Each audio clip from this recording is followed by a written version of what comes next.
You're listening to Cool FM. Cool FM is a TVH Group of Networks radio station.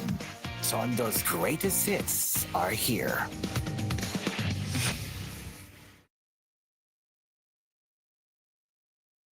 You are listening to Cool FM. Live from Cool Studios. This is koolNews at 11.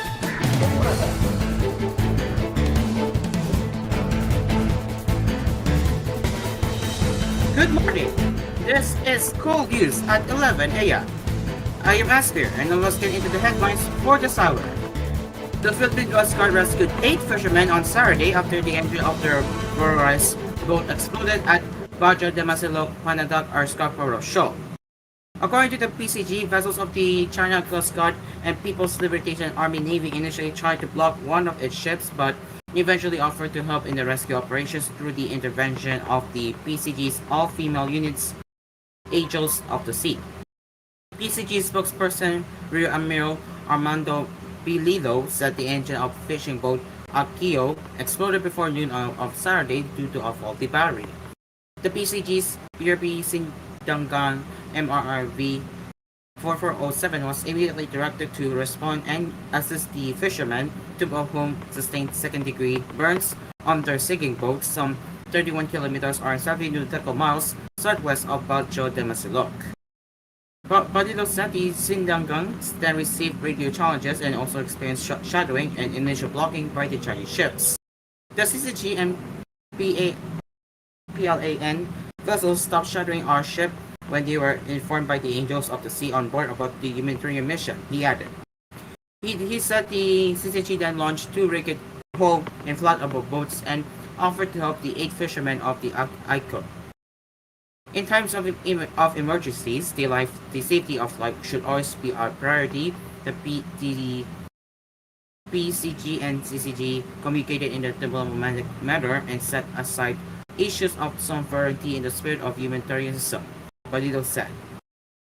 PCG Commandant CG Admiral Ron Gavan said the swift rescue operation proves the significance of our constant presence at Bajo de Masilog. We will not elevate tension, but we will remain firm on our mission to ensure the safety of lives at sea, he added. The Sindangang, towing the half-submerged fishing boat, arrived at Subic Bay, Zambales province on Sunday morning. Meanwhile, the Integrated Bar of the Philippines on Sunday called on the government to ensure the protection of Filipino fishermen in the West Philippine Sea. In a statement, the country's top organization of lawyers said its governing board adopted an anonymous position, citing international law that Filipino fishermen have the legal right to go fishing within the country's exclusive economic zone, and the Philippine government is duty-bound to provide protection to our fishermen inside this zone. Also citing the 1987 Constitution, IPP said the government is duty-bound to provide protection to our fishermen inside this zone.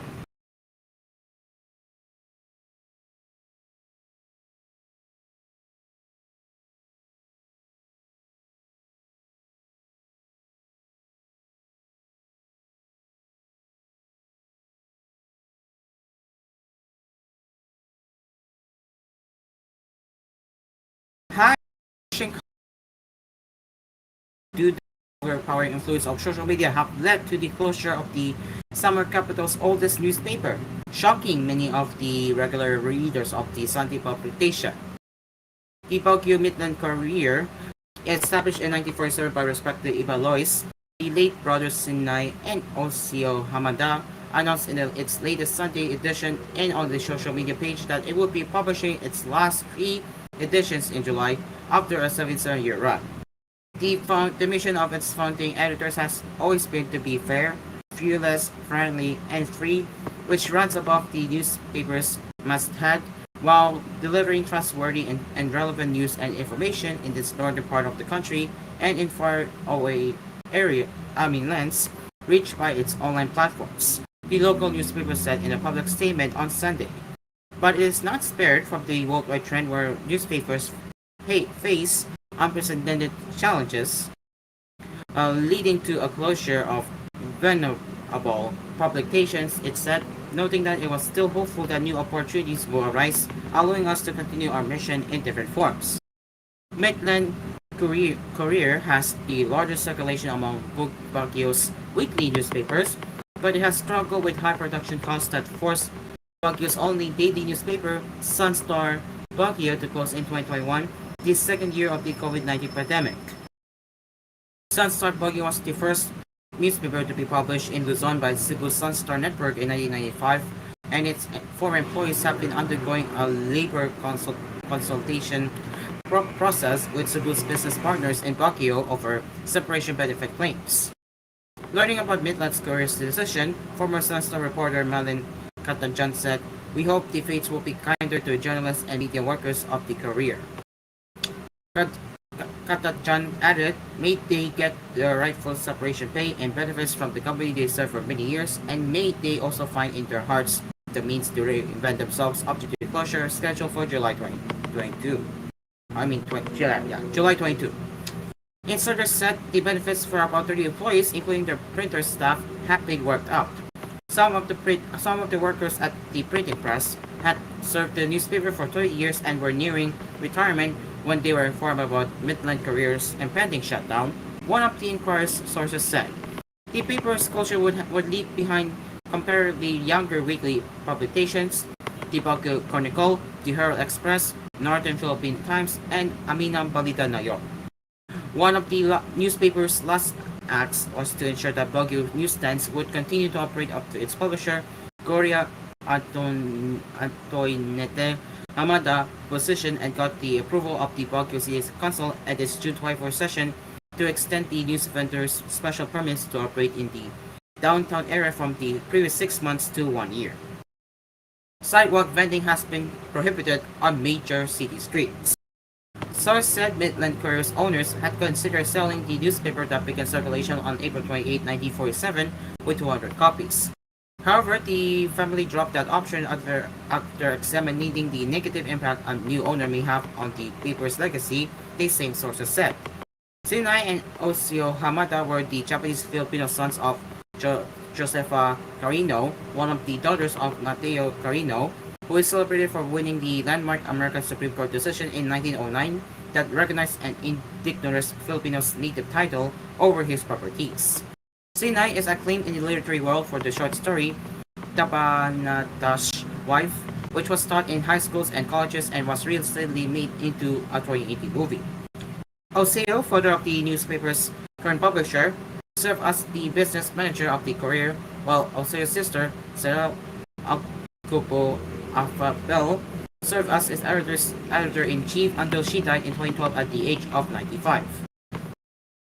The Hamada's Japanese descent had been an issue for some Ibalois, particularly after the invasion by the Imperial Japanese Army in World War II, family members told the Inquirer. The Courier was Sinai's brainchild years after the war ended, but it was Oseo who handled its day-to-day business, Gloria Antoinette wrote in the newspaper's 75th anniversary edition in 2022. Midland Courier was a Sunday routine for many Baguio old-timers, and its pending closure surprised residents. Joel De Leon, a lawyer said, who once edited Midland Courier's former rival, the defunct Gold Hour, "What kind of habit has reading the Courier become? I wish someone would come up with a Courier patch similar to nicotine patches, which you slap on your arm to release small doses of the newspaper into your bloodstream until you stop craving it. Short of that, I don't know how anyone can survive the withdrawal symptoms when it closes." Helen Tibaldo, Cordillera director of the Philippine Information Agency and a close friend of the Hamada family, said, "Losing Midland Courier would deeply impact various aspects of the Baguio community because it served as a source of news, as a platform for Cordillera narratives, and as a training ground for aspiring journalists. Midland Courier's archives, which date back to post-war Baguio, have been a rich source of information for historians and researchers. Part of the Hamada family's oldest newspaper have been digitalized, and the earliest editions of the Midland Courier are in the U.S. Library of Congress.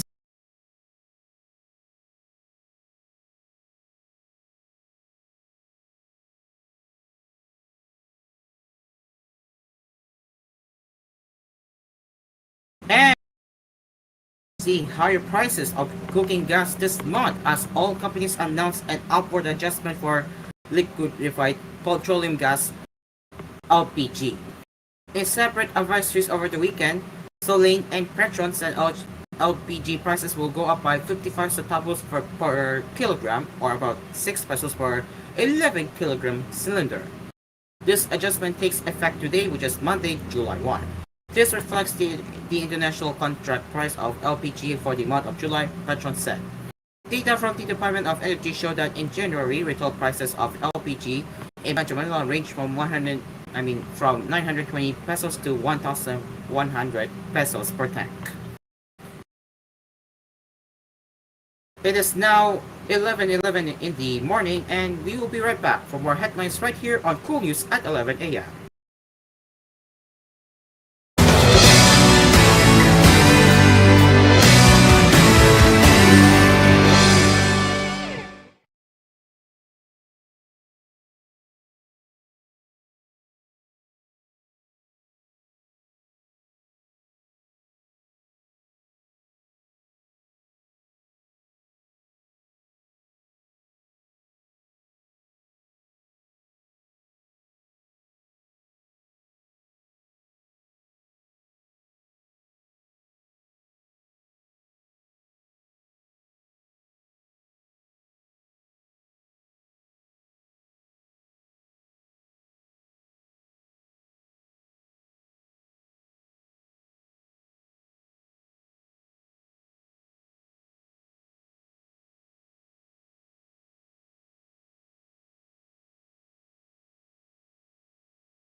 Welcome back to Cool News at 11 a.m. Let's continue with the headlines now.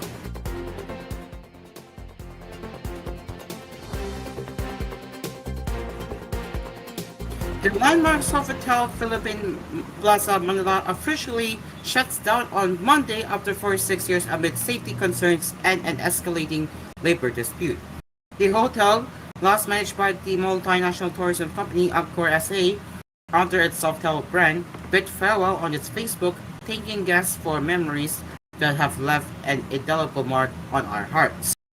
The property, owned by the Government Service Insurance Service, was one of 12 hotels that were built in a rush in the early 1970s as part of preparations for the annual meeting of the International Monetary Fund World Bank, which was held in Manila in 1976.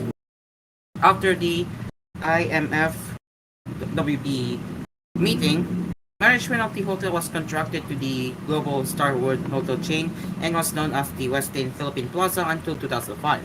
The following year, Accor SA acquired the management contract and renamed the hotel as Sofitel Philippine Plaza. In May, however, Accor announced that the hotel will have to be permanently closed after 24 fire incidents affecting the property's structural integrity. However, the National Union of Workers in Hotel, Restaurants, and Allied Industries released on Sunday a statement criticizing the closure process.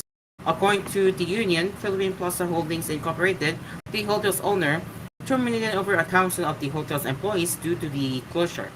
The union argued that this move is decisive, noting that despite its appearance, PPHI still has plans for renovations within the premises. The statement claimed that the hotel management has extended their lease with the GSIS until 2041, with plans to potentially extend further to 2066. This extension, the union claimed, is to earn back at least the 3 billion pesos to 4 billion pesos, possibly even more, spent on renovations. It is clear that the PPHI has plans for the hotel's future, yet the workers themselves have been terminated, leaving them in the dark and unemployed, the union statement read. The union characterized this as nothing less than union busting at the crow, greedy, and heartless hands of PPHI. The union accused PPHI and Accor SA of violating labor standards, asserting that PPHI has failed to work with the union meaningfully with regard to their plans for the hotel. All the workers ever wanted was, if the hotel will reopen, to be granted the retention of their jobs and the respect and recognition of their unions and collective bargaining agreement, New Rarin said. Despite the closure, the union said it would stage an unrelenting campaign with international allies to hold Accor accountable for what they see as complicity in PPHI's actions. The dispute has caught political attention, with Senator Rizal Ontiveros calling for an investigation of the labor policy implications of the hotel closure. The union, for its part, has vowed to keep fighting until the hotel workers themselves, during the eventual reopening, shall be the ones to cut the ribbon. So long as one of us remains standing, the fight is not yet over, New Rarin said.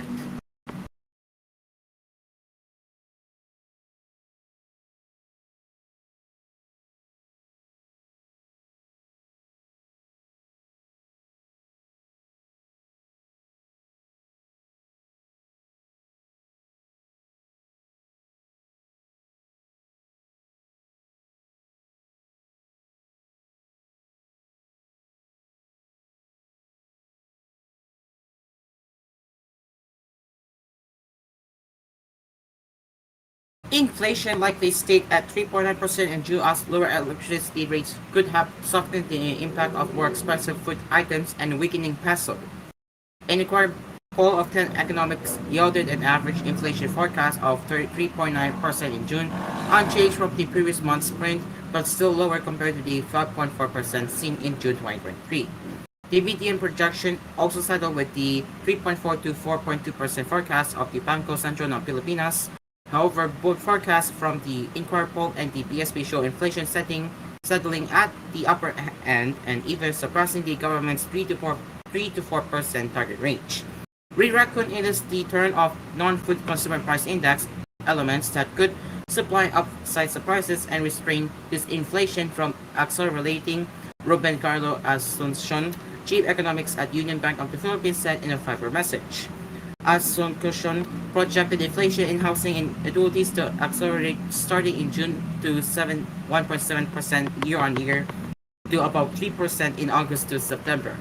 Robert Roes, chief economics at Security Bank, expects June inflation to stay within the central bank's target, but will reach the upper limit due to slower food, and transport cost increases balanced by higher utility costs. We expect inflation to remain elevated but moderate in July and August, returning to the target reached by September. This forecast, based on recent economic trends and policy decisions, suggests a gradual easing of inflationary pressures, Roses said. He projected inflation in June to place at 4%. In its latest meeting, the Monetary Board kept its key rate unchanged at 6.5% for the sixth straight meeting, marking the highest rate in over 17 years on the back of hopes that inflation will slow down due to implementation of third rate reduction on rice and other agriculture products. Despite his expectations that inflation would end up at 3.7% as electricity rates fall, Aris Dakanay, economics at HSBC, cautioned that the minimal increase in rice, fruits, vegetables, and diesel prices is likely to offset lower price adjustments. Kadanay also expects imported goods to be more expensive due to the weaker peso. With June inflation soft and the outlook pointing to even more disinflationary pressures, mostly due to a rate cut in July, we believe the BSP will continue to hint at its increasing monetary policy independence from the Fed throughout the remaining months of the year, Kadanay said. To recall, BSP Governor Ali Remolona Jr. signaled that the BSP could start rate cuts as early as August, ahead of the U.S. Federal Reserve, which signaled that it may cut rates by December. And now for international headlines, and it looks like the flights in Canada are getting even worse. Canadian airline WestJet canceled more than 3/4 of its flights on Sunday, according to data from tracking website FlightAware, as a surprise strike by Mennonites continues into a busy holiday weekend. Some 700 flights at the country's second-largest carrier have been cancelled since the company began anticipating a strike Thursday, affecting tens of thousands of domestic and international passengers ahead of Canada Day on Monday. Around 680 Mennonites, including those in charge of inspections and repairs essential for daily operations, called a strike late Friday after failing to reach a deal on salaries and working conditions with the Calgary-based airline. Every flight cancellation we are forced to reissue represents hundreds of guests who are being impacted by the continued reckless actions of this union, WestJet President Derek Pence said in a statement Saturday. The company has estimated that by Sunday evening it will have to reduce its fleet to 30 operational aircraft compared to its normal level of 200. The threat of a walk-off appeared to have been averted Thursday when the Canadian government ordered binding arbitration to settle a contractual dispute over wages and working conditions. But arguing that the decision did not prohibit a strike, the Menex union decided to go ahead on Friday evening, insisting the airline's unwillingness to negotiate with the union made the strike inevitable. Negotiations continued into late into Saturday night without success. Both sides were set to meet again Sunday.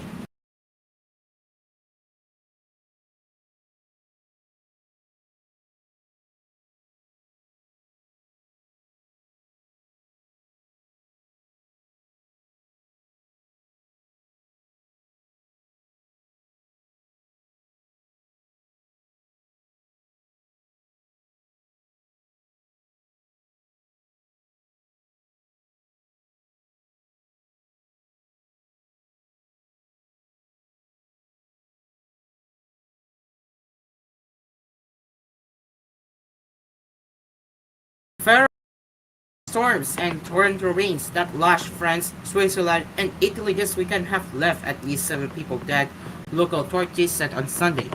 These three people died after torrential rains triggered a landslide in southeastern Switzerland, police in the Italian-speaking canton of Ticino said Sunday.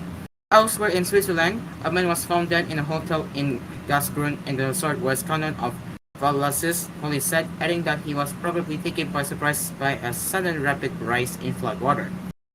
Images published in the online publication 20 Minuten showed parts of the town covered in a thick layer of mud and rocks. Another man is also missing in Valais, police said. In France, 3 people in their 70s and 80s died in the northeastern of the region on Saturday when a falling tree crashed the car they were traveling in, the local authority told AFP. A fourth passenger was in critical care, it added. Switzerland's civil security services said several hundred people were evacuated in the southern canton of Valais and roads closed after the Arhon and its tributaries overflowed in different locations. The situation in Valais was under control Sunday, Frederic Rabre, the official responsible for civil security, told a press conference, but he warned that it would remain fragile for the next several days. Emergency services were assessing the best way to evacuate 300 people who had arrived for a football tournament in the mountain town of Persia, while almost 70 more were being evacuated from a holiday camp in the village of Makno.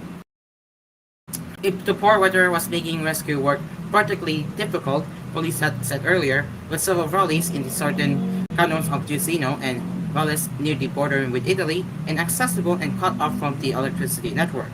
In Ticino, some 400 people, including 440 children from a holiday camp, had to be evacuated from risk areas and taken to civil protection centers. The federal alert system also said part of the canton was without the drinking water. Swiss Foreign Minister Ignacio Cassis, who is from Ticino, said the repeated disasters have touched us deeply. It's the worst flooding experience in the canton since 2001. 30 people were killed in the mudslide which destroyed the village of Conto.